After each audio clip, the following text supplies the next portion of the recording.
afternoon, and welcome to Itsy Bitsy Bookworms Radio, where we are all about the kids. I am Pamela Hornsby Irvin, author, educator, entrepreneur, and motivational speaker.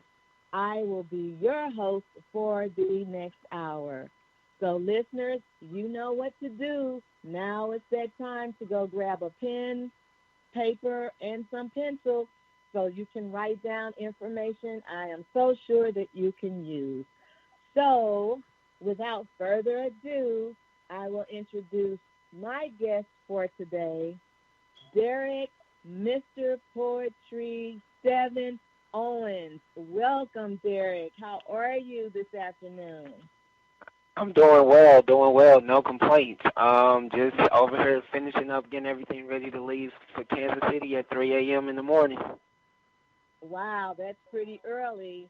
Maybe you can hurry up and get everything together so you can take a little nap in between before you hit the road. Are you Yeah. driving? Are you flying? What form of Um, transportation? no, I'm actually catching the Greyhound. The Amtrak was leaving around 9:15, but I have to be there by 9 in the morning, so I had to catch the bus. Oh, okay, okay. Well, whatever works to get you where you need to be, right? Right. Okay, so Derek, I am going to tell the listeners a little bit about you, okay, if you don't mind. That's okay. All right, so here we go. So Derek, Mr. Poetry 7 Owens, is 30 years old and a third generation minister. He is a board member and sponsor with the Advocate Artist for Poetry for Personal Power. Derek is also a community leader, poet, and spoken word artist. He is a leader and champion for Jesus Christ, a full time entrepreneur. His philosophy is faith over everything. His motto is I can, I will make my dreams happen by God's will. Amen, amen. So, Derek, what type of community, it says you're a community leader, can you just explain to the listeners what you do in the community? So I pretty much partner up with different schools, different churches, different leaders in the communities of schools and churches. I work alongside with members such as Alpha Phi Alpha Fraternity Incorporated, Alpha Kappa Alpha, Delta Sigma Theta, Sigma Gamma Rho, Zeta Phi Beta, and they put on different events that basically bring the community together. One of the Zeta Phi Beta members, my friend, she actually put a poetry slam together for the kids at the school and wanted me to actually open up with some poetry and kind of be like the judge of just like really showing the kids how to like actually write their poem and how to perform it and how to be motivated and not be afraid and just show them the power of words. Show them that your words have power that can change and make a lot of things much more better, a lot more brighter, a lot more inspirational.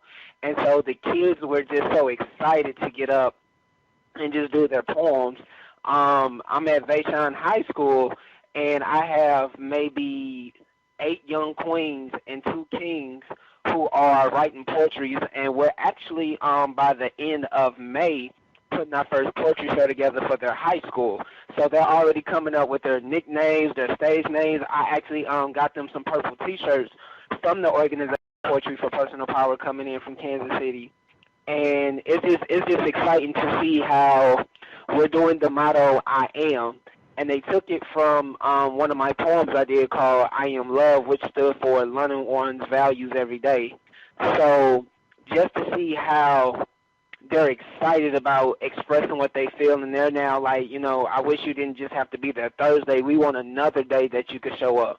So they want like 2 days now where they can do this because the power, the effect, the inspiration of knowing no matter what happens at the house, no matter what's going on the inside, I actually have a personal power through creative writing, creative speaking that I can use to overcome the adversities, that I can use to say, hey, I know how to face my situations now in a better way versus, intoxicating and holding it in. Absolutely. I wholeheartedly agree with that. Writing has power. Just another form of releasing what's within you, like you just mentioned. I actually started. I'm a children's book author, but I actually started writing poetry, and I would perform poetry at Legacy. Are you familiar with Legacy? It used to Legacy be Booking across Cafe. the pageant. Oh yeah. Yes, it used to be across from the pageant, but now it's on Union, I think, the Legacy Cafe, and I haven't been there Delmar in quite Union. some time. Yes, but again, I haven't been there in some time. I haven't, stood up in front of the audience or anything, but I used to go every weekend to, recite poetry. So I know poetry is a way of releasing various situations and experiences that you may be going through at that particular time. So today we're going to talk a little bit about, I said, parents and, being negative and their negativity destroying their child's dreams. But we're going to carry over into our conversation that we had yesterday, because you said, hold on, let's not just, focus on the parents. Let's focus on adults in general. It could be a community leader, such as yourself. It could be a clergy, believe it or not. Right. It could be a parent, an aunt, Right. or uncle. Any adult who is in close proximity to the child on a daily basis, their negativity can destroy a child's dreams. So Right. that's what we're going to talk about today. And I'm just going to ask you, do you personally believe that negative energy has a profound effect on children? Do you believe that? I believe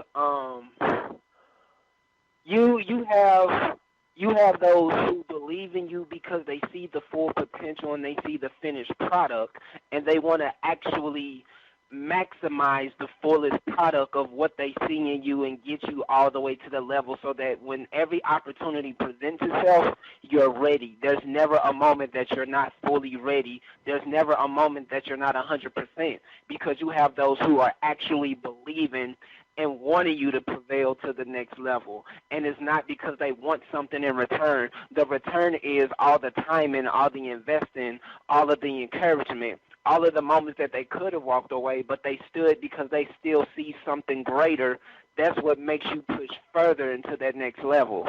And to answer that, I say that to say there are negative energies, negative people, negative spirits that do not want you to prevail, because when you are born to stand out, when you are born to be a leader, when you are called to be different, so you could bring those that are indifferent into their understanding and show them that you don't have to fit in to be accepted.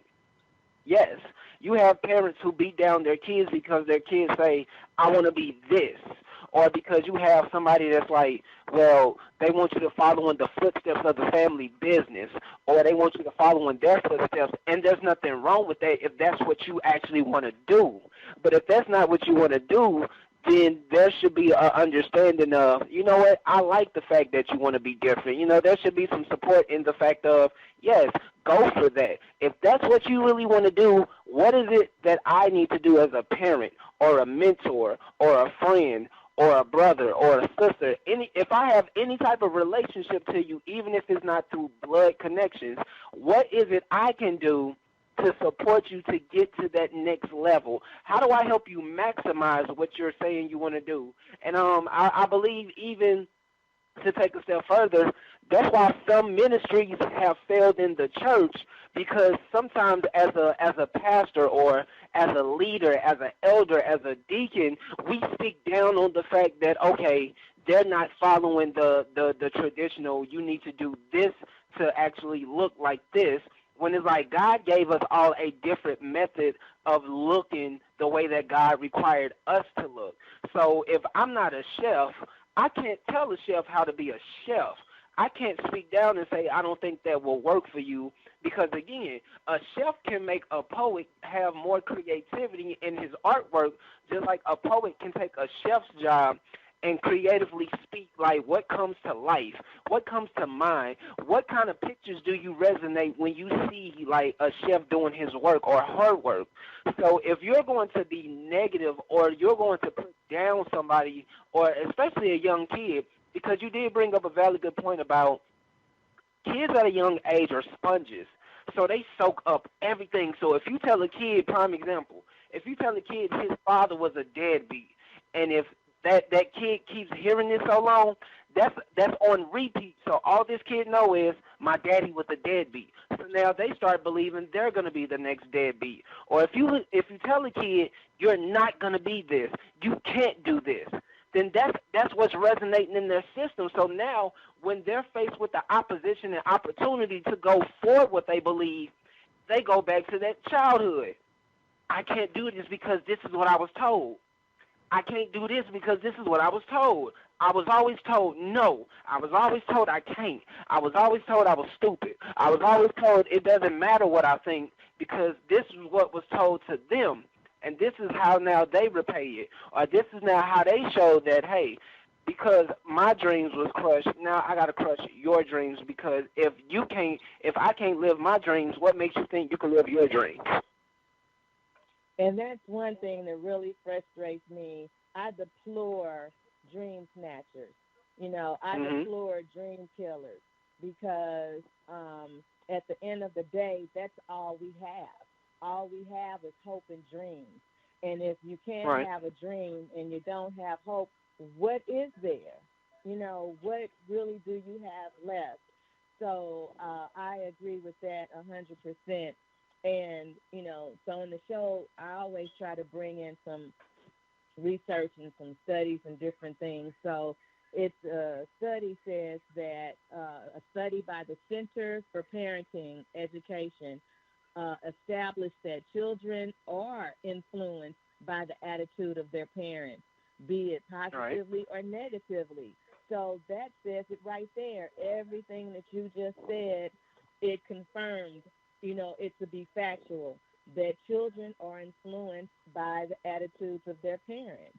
And when you walk around with a negative attitude saying, oh, you'll never be anything, you're not good enough, look at where we live, look at who you are, those are words that will kill not only a child's dreams, but anybody's, an older person's dreams, too. If you hear it enough, it will definitely start to resonate in your soul and in your spirit. So now I'm about to mutilate, and I apologize to this gentleman, his name is, from my perspective, Osa Mudiaman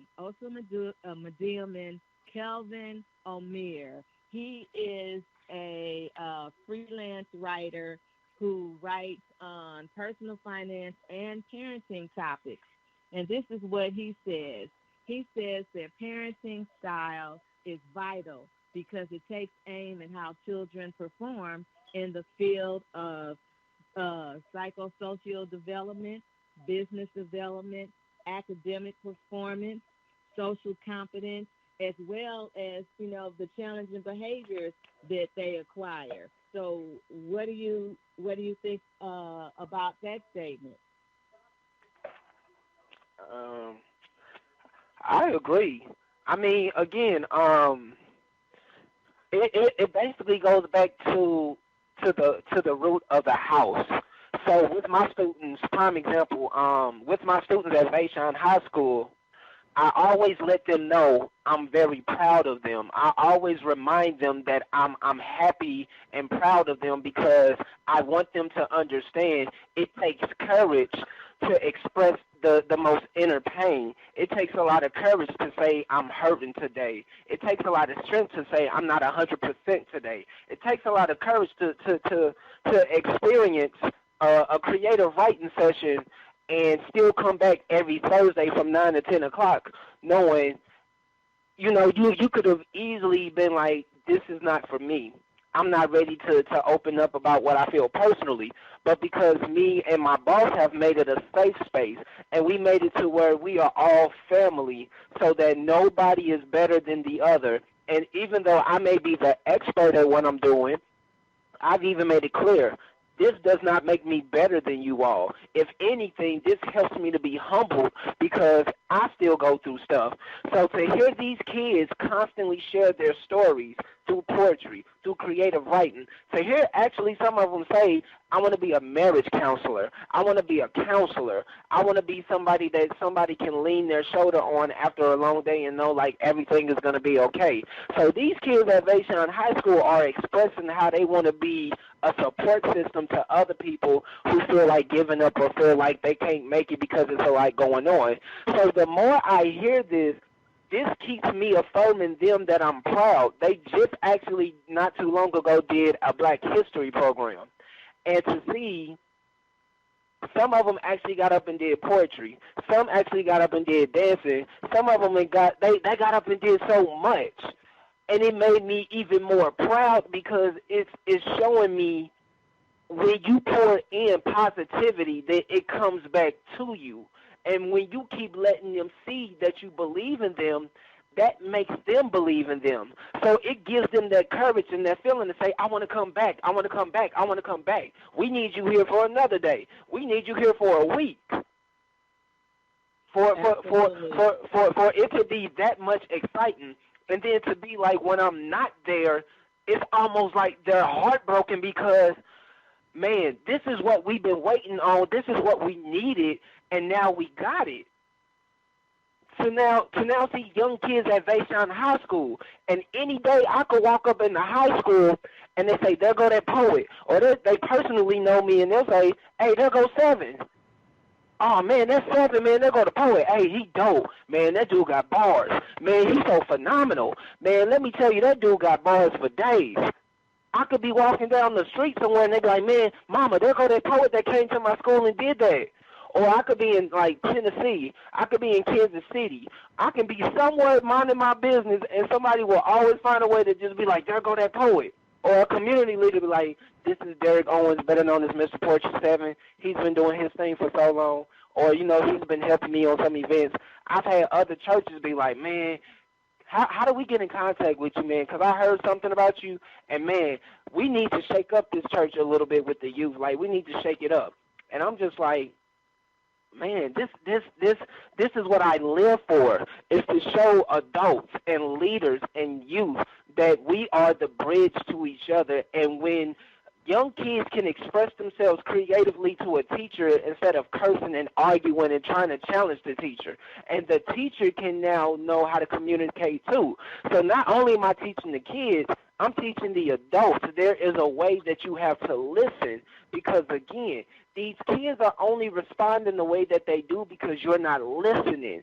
And even if you may not agree with what they're saying, they have now mastered the skills of creating a way of expressing instead of going off, instead of cursing, instead of being disrespectful. Now your students know how to address you with respect, but still let it be known like, hey, I'm not pleased or happy with what you did. I don't like the way you came about the situation with me. So now the teachers are now realizing why this is very vital and why it's very needed in the schools, and that if the kids do not have a way of expressing themselves and being heard in a respectful tone, this is why communication will never be at its finest, because now we're not listening with our ears and our hearts together instead of looking at it like, you're just a kid, what do you know about having problems?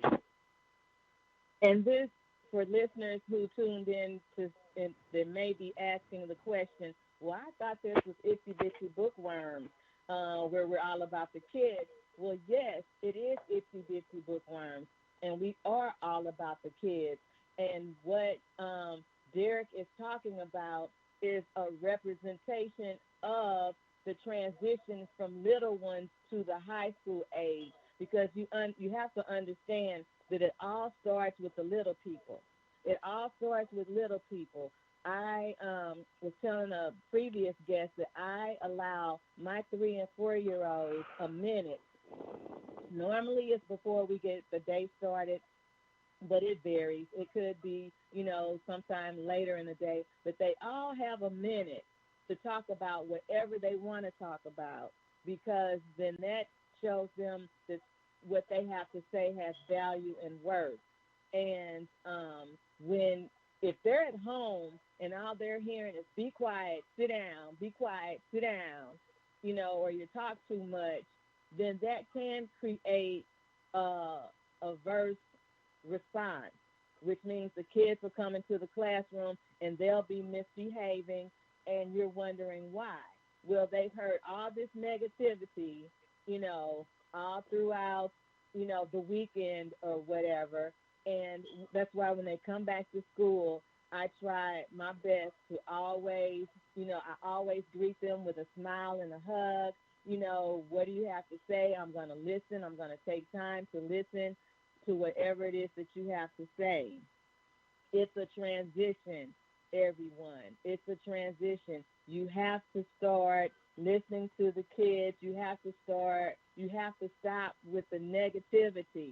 It's not your child's fault that you didn't become whatever it was that you wanted to become, or you made a bad choice in life and now you're not quite living the life that you feel like you should.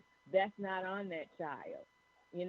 It's not. And if you were in a bad relationship and now you're not with the father and now you're not with the mother, that's not on that child either. And you have to understand that we are all, just like you said, I'm going to echo what you said, Derek, we are all individuals. We are all individuals. We have different dreams, we have different goals, and we have different procedures as to how we acquire those things. Okay, parenting styles have a huge impact on children and how they develop into adults. And they are important to the child's future success. So, let's just talk about that for a little while. Children develop into adults. Now, being negative, if the parent is negative or the adult is negative or the community leader or whomever, the clergy that they're trying their best to communicate with is negative when they're little, then what's going to happen, Derek? Tell me what's going to happen to that child when they grow up. What are they going to become? Well, when they get older, they're going to become the same thing because exactly. this is what they've been hearing when they was younger. So exactly. my mother gave me a choice in life, and this is why I love my mother, because she never understood why I wanted my path. But she said, I'm going to give you a chance to work at it. So she said, son, this is what I'm going to do. You got two choices. Either you work a job until you get the money to do it, or you work what you love until it paves the way and it gives you the lifestyle that you wanted. And I was noticing, okay, I had to be very careful about what I chose because, one, I can work the rest of my life and be miserable. But I took the work ethics of what I went through at McDonald's, Family Dollars, and when I first started college, and I put that towards what I wanted. And I realized to really have the lifestyle that I wanted through my dreams, it's going to cost me. It wasn't just the financial aspect of working my dream that was going to cost me. It was going to cost me time. It was going to cost me blood, sweat, tears. It was going to cost me some friends. It was going to cost me some leaders, because there are some leaders who will believe, but don't understand why you're going about it this way instead of working these many jobs until you got the money to do it. But yet that's the whole point of what my mother was getting me to understand. And I just want to give a special birthday shout out again to my mother. She turned 51 yesterday. I love my mother. Thank you so much, Mom, for believing in me. I want to give a special shout out to Carolyn Stevens, Dr. Carolyn Stevens. She actually is my biggest fan, my biggest supporter. She lets me know every day that she's proud of me, and just for her prayers, for her encouragement, for her affirmation, just to always remind me that I'm going to go beyond what I see, because again, everything I do is bigger than me. And I want the parents to realize this is not a beat down session. This is not a bashing session. I want to encourage the parents to speak life and to believe in their children, because again, the older our parents get, when our kids achieve, then as parents we achieve, because we did the job, which was to push them and maximize them at their greatest. So when you finally get the child that's finally where they desire to be, that looks good on you as a parent. That shows that as a parent, even when it did not make sense, even when you had 1,000,001 questions that you could have asked, but yet you kept believing and you kept holding on and you kept saying, okay, well, help me understand this. Okay, show me what that looks like on a vision board. Okay, so now as a parent, they may be away at school, so now you might be making phone calls or some connections to be like, hey, such and such wants to really be a dancer, or such and such wants to be like in the performance field. Can you like give them an hour or two of your time and just kind of like mentor and guide them and show them what that really looks like, because they really want to do this, and I want to see them achieve this. I really want to see them happy because this is what they really love to do. And if I don't know what to do, I know you might be able to point them in that direction because I see what you're doing. So when we take the aspect of let's invest into this, because again, even as parents who may have not been able to live their dreams, you still have an opportunity to live your dreams too. And even if it's not what it was a long time ago, part of you living your dream is seeing your kids be successful in all that they want. Because as an adult, that's what you want. You want your kids to be so successful in what they actually love that it comes back to you triple. It comes back not just in finances, not just in every now and again they might give you a gift or something, but now you got other parents and people like, wow, I remember like they started off like this, but man, look at where they are. And when you can now see the benefits of supporting your kids, when you can now see the benefits of praying for your kids, praying over your kids, showing your kids that it's all about their attitude. It's all about how they go about it. So if I handle it in the attitude of you can do anything you put your mind to, don't ever say that you can't, because can't is not in a dictionary for somebody like you. And then if you're the type of parent that loves your kid, you're going to remind them in a creative way, like, you can do this. Be their cheerleader. Because that's all they need sometimes is that cheer and that belief, like they know you believe in them, even if it may not make sense right now. But later on, you be like, man, I'm glad they stuck with this. Had not they stuck with this, I don't know where they would have really been or what they could have did, but because they didn't quit, that pushes me to now quit. And if you want to take it a step further, think about The Pursuit of Happiness with Will Smith and his son at the basketball scene. And he basically said, don't ever let nobody tell you what you can't do, not even me. So he was saying, even as your parent, don't ever allow me, your child, your birth giver, your caretaker, don't even let me tell you that you can't do it. You got a dream, go for it. You got this crazy idea, go for it. Because the one thing you can end up doing is regretting the fact, man, this was that one thing that could have made the mark for history. And because I didn't achieve it, now I got to live with the regrets. I didn't achieve it. Everybody has a purpose in life. even if it takes you a little bit longer to figure out what that purpose is. But we're born with it. It's innate. Right. We're born with it. Let's talk about visionaries. Visionaries are not necessarily going to be understood because that's what makes that person a visionary. The person didn't become a visionary at 10 or 12 or whatever. They were born a visionary. You know, they didn't become a visionary. They were born a visionary. And now they're growing into it. And now they're growing into it. And I was interviewed, and I said one thing to the kids. You know, I want to talk to the little ones. Don't ever, you know, let anybody hinder you and keep you from doing what it really is that you want to do. Because people don't understand visionaries. That's what makes you different. That's what makes you a visionary. And you have to stay on that path. Everybody's not going to understand what you're trying to do. Everybody's not going to understand that. But you don't stop what you're doing because other people don't understand it. Even if it's your parent or an aunt or uncle or grandparent or whatever the case may be. Because it's nothing worse than you're excited about something and you run to a parent or an adult or, you know, a brother, a sister, aunt, uncle, whomever with this excitement, and they tear you down. And it just they just tear it down just that quick, you know, in a blink of an eye. There it is. You know, your dream has been snatched.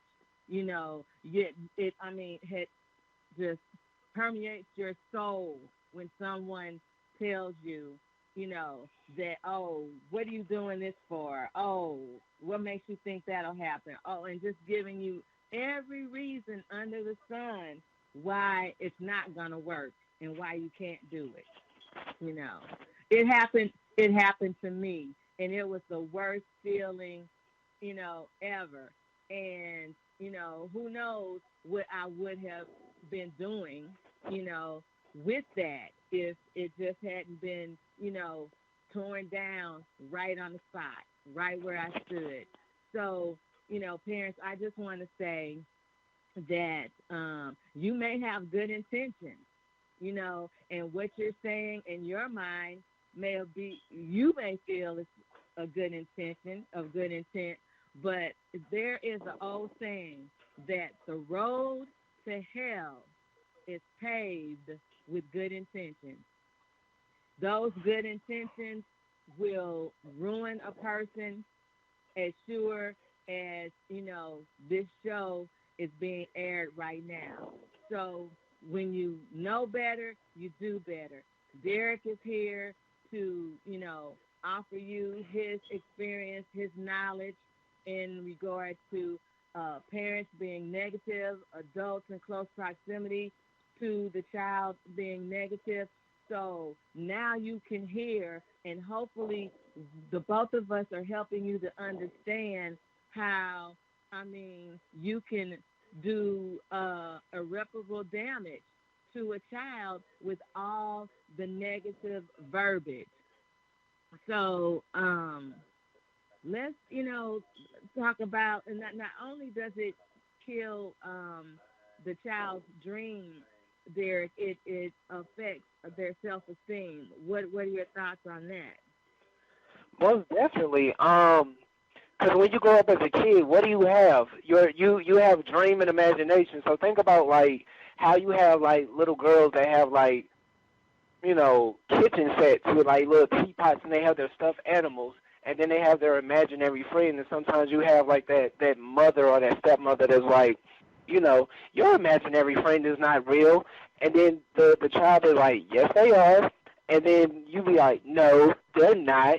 But you don't understand how that imagination and that dreaming does so much. And from the moment they spark that imagination, it's power in that. So when you kill the power of imagination, the older they get, they lose that. They lose that now because now you're sitting here saying, there's no such thing as an imaginary friend. but you don't even know how maybe that could probably be like an angel sitting next to them that's their friend. You don't know how like that could be something that's creative to them. And when you kill their imagination, you're killing their dream. When you say like there's no such thing as an imaginary friend, but think about how when you was little and you had that imaginary place that you go to when you had a bad day, or when you was a kid that got made fun of, or somebody was picking on you. So where did you go? You had an imaginary place that you can go to and get away from all of this stuff.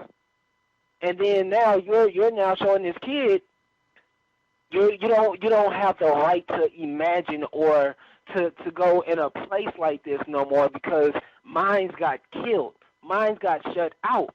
So you can't have that because that was snatched from me. So now, not only does it kill their self-esteem, it kills their confidence. It kills that creative part of them that now says, hey, it's okay to be different.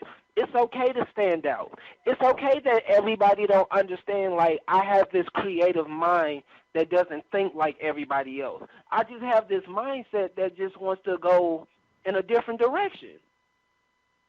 It's okay. Absolutely. It is okay. It is okay for kids to be creatively different. It's okay for kids to have that imagination of, you know what? I don't want to like, you know what? Why does the moon have to look like this when I can create it somewhat different and it still has the same effect? Absolutely. Or, I've had people look at me crazy because they be like, well, you're boring. Like, you don't go out and have fun? Yes, I have fun. But some of my best moments are in my notebook. Some of my most favorite life adventures is going to a coffee shop with 20 different notebooks and writing because now I get to see perspectives of other people and create it. I get to speak for others who don't know how to speak what they feel because they've been shut down because of what they want to speak. Because somebody said, you know what, you're crazy, you're weird, you're odd. But yeah, if you think about every creative person from Tyler Perry to Albert Einstein to whoever, as a kid, they were probably very imaginative and very weird and stood out purposely. So God says, I knew you before you was formed in your mother's womb, which means he knew you would stand out purposely. So he says, I know the very numbers on your hair, which means every person God ever ordained and created was meant to be different for a purpose, which means I am not meant to be the same as another poet. We both may be poets, but I'm different from this poet. I stand out from this poet. We both are powerful, but one seems to draw more emotions than the other because the other is looking at it from this aspect. And I'm open to every aspect and saying, okay, I want to make a pot of love where people can be healed from this. Somebody's dealing with mental illness. Somebody's dealing with low self-esteem. Somebody's dealing with I don't feel confident enough in myself because I was always told that I couldn't go for what I believed in because if I don't work the way this person says I need to work, then I'm not considered the greatest. Or I'm not considered to be something great because I'm not doing this to be considered great. One is like, why do I have to do just this when maybe I can do that same thing but in a more creative way where I'm not overworking myself, overbearing myself, and I'm not hurting myself. Okay, I'm finna graduate high school, and I want to be a fashion modelist. Okay, I want to be a dancer. I want to be an artist. I want to be a doctor, but I don't want to be the kind of doctor that's like in the office. Actually, I want to have my own type of office at my own house, or I want to have my own office. I want to have my own hours because I don't want to work for people. So now, how do I obtain that? How do I get to that goal and that dream and maximize my imagination even more so as an adult I can now pave the way for the next set of kids who got that same feeling of, I don't want to follow this road like everybody. Like, everybody wants to go down the right hallway, but I want to go down the left. Or everybody's going in the middle lane, but what if I make a right and take a detour? Like, why do I get picked on and criticized because I decided to make a detour instead of just going by the we all going to stomp on our left foot? we all gonna stumble on our left foot. Like, what? Why can't I just start on my right foot? Why do I have to fall into traditions when I respect traditions? But why can't I redefine something? Why can't I take this old school song and remix it a little bit? It'll still start off like an old school melody, but then now let me add some new generational hip hop and R&B to it. I agree. I want to share a real quick story with you. I had an assistant. Well, she's no longer with me because of this reason, but Mhm. her little boy was visiting the classroom. So we had a sheet. We were, just kind of doing some fun coloring and whatnot. And it was a picture of the sun. Well, her son colored the sun black in lieu of yellow. And Mhm. she walked over and she recognized that he colored the sun black, and she snatched the paper up and balled it up and threw it in the trash can. And I'm watching this and threw it in the trash can and told him, the sun is not black. You don't color the sun black. What's wrong with you? Like, you have some kind of problem. And I was just totally outdone. And I'm like, you can't do that here. You know, you cannot do that in my classroom. That's unacceptable. And she's like, well, that's my kid, ma'am. At this point, she's ma'am. It matters not that is your child. It's still a child. And I saw you do it. I'm not going to allow you to do it. So you have got to go. And if that means that you have to take your son with you, who's visiting the classroom today, take your son with you, and both of you have got to leave. Because I was appalled. Do you know, I don't understand if she could fathom the damage that she had just done, to that kid. If he wanted to make it black, so what? He wanted to make it black. Clearly, he knows the sun is yellow, but he felt like making it black. If that's how he wanted to express himself, what harm was he doing to anyone?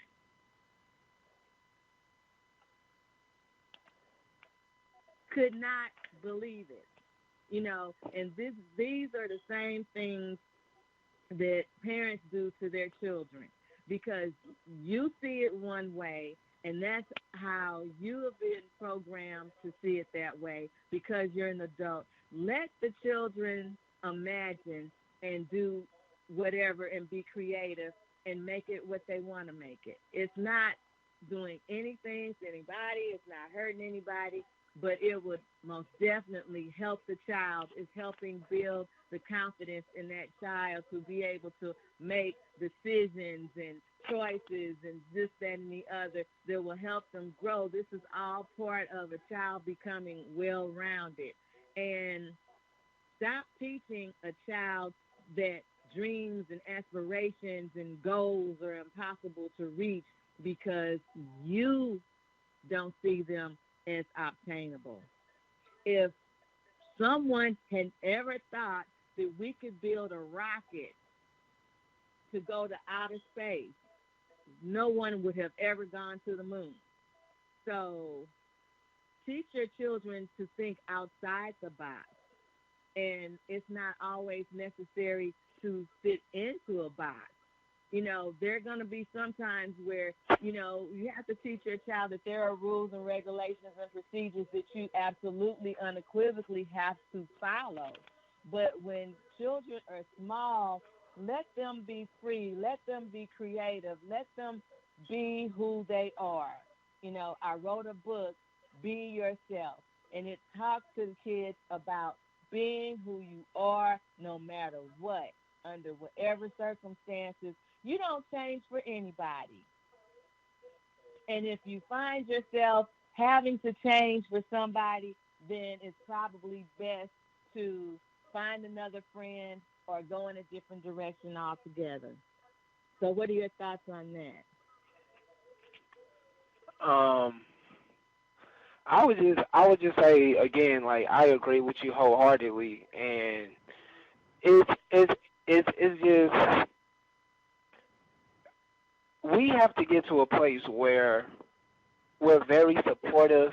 We're very conscious of the fact children are very sensitive when it comes to them growing up early about what they believe in.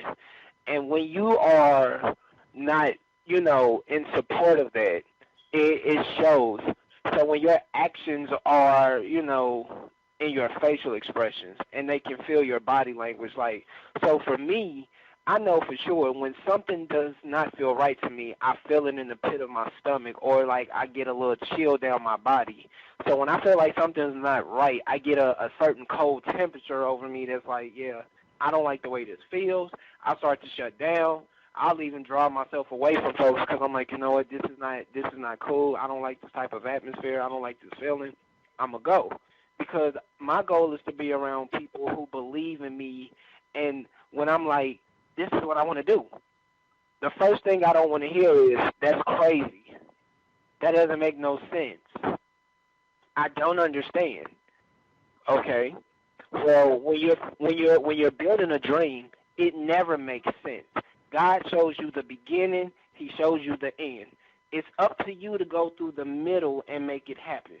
But in the middle of all of the dreams, God is still in the midst of walking with you and helping you build that dream so you're not in it by yourself. Because he's going to send you the right people to expand, enlarge, and maximize.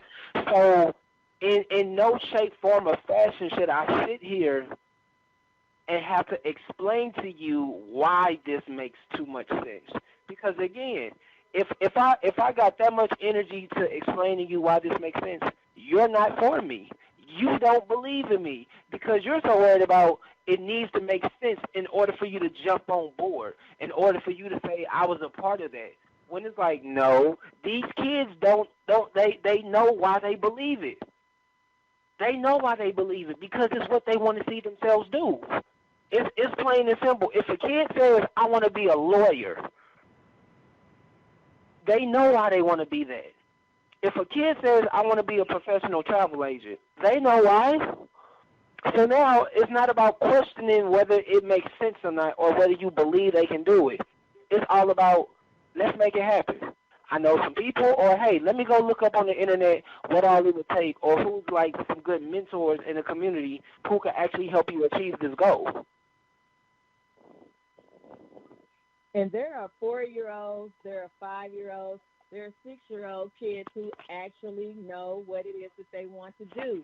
They said it at the Yeah. age of 4, they said it at the Mhm. age of 5, they said it at the age of 6. So Mhm. when you ask your child or your child expresses that this is what they want to do, let me echo, Derek, what you said early on. Make a phone call. Call someone and say, hey, my child has been saying they want to be a physicist since 4.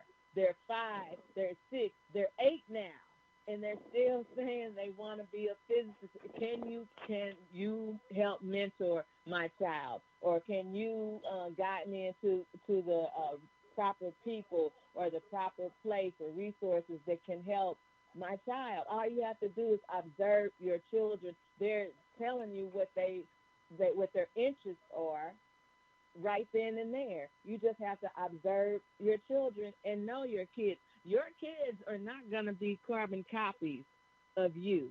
If that's what you want, then you're going to be waiting your whole lifetime because they're not going to be carbon copies of who you are.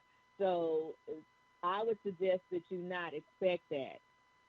And I would suggest that as a parent, stop invalidating your kid's innermost, psychological core, and, stop making them feel like they're insignificant or what they want to do. Their dream is insignificant, or their dream or is completely uh, crazy, or like you said earlier, outlandish or weird.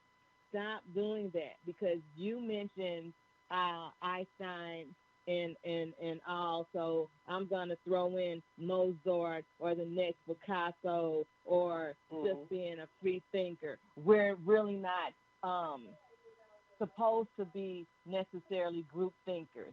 If everybody was a group thinker, then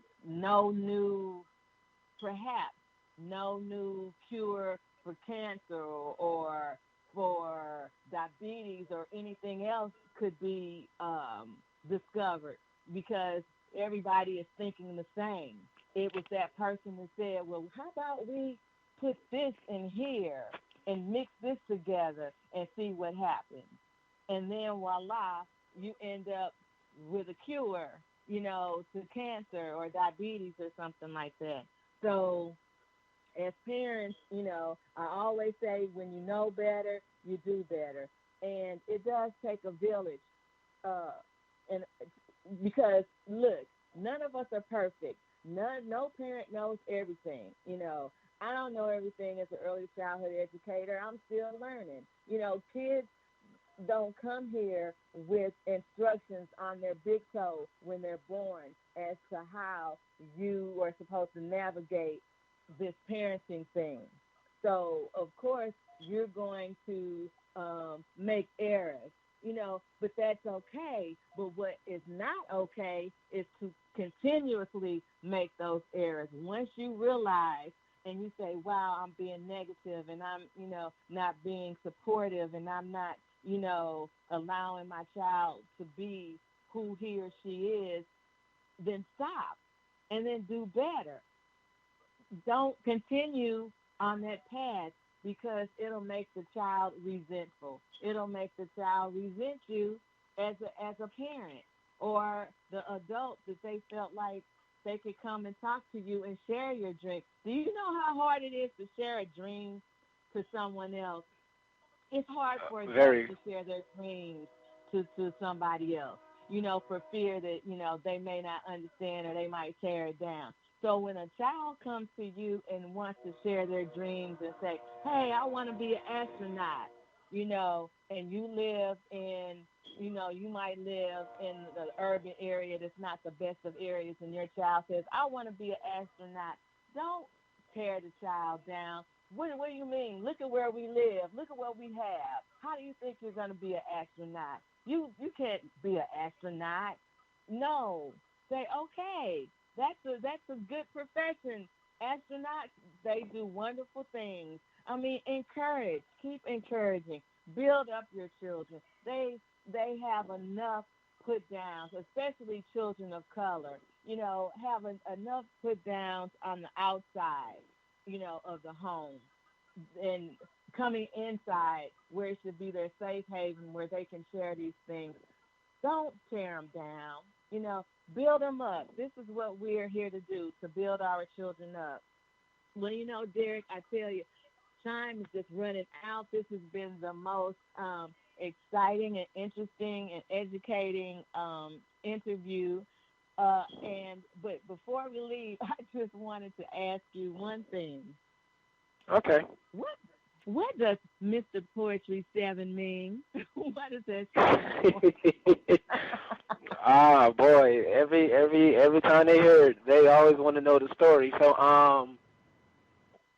Mr. Poetry 7 is basically the story of transformation and being put back into place. So in the Bible, it talks about Jacob wrestling with an angel of God until his hip was put out of place, and he was like, I won't let you go until you bless me. And so from there, he went from being Jacob to Israel. So I was dealing with homelessness at the time, and I was going to the Covenant House, and I was on a crisis program for 30 days. And if I kept trying to look for a job and better myself doing budgeting skills and stuff like that, that I could transfer to the transitional living program, which was for 2 years. So it was a graduation ceremony. They asked me if I would like to do a poem, and I was like, sure. So they was like, did you have a name? And I was like, I didn't want to use my actual name, Derek Owens, because I was like, yeah, I don't want to do Derek Owens. Like, I want to have a name that stands out and I can be remembered. And so from there, I was like, Mr. Poetry 7. So they was like, do you spell the 7 or is it the number? I was like, the number. And from there, that's my name. So I was put out of place to be put back in the place to help other people get back into their place with God. So that's the whole story of Mr. Poetry 7. Wow, what an awesome story. And I just want to thank you so much for taking time out of your busy day to come and talk to all my listeners on the Itsy Bitsy Bookworms radio, where we're all about the kids. Thank you so Thank you, much. thank you. You're so welcome. And hey, listen, listeners, don't forget to check out Itsy Bitsy Bookworms with the bookworm logo for parenting tips every Tuesday night. They will be there, and don't forget to subscribe. And make sure you tell a friend to tell a friend about Itsy Bitsy Bookworms Radio. And listen, just remember that every child is different. Every child is a different kind of flower. All together, they make this world a beautiful garden. Make uplifting your children a part of your daily routine.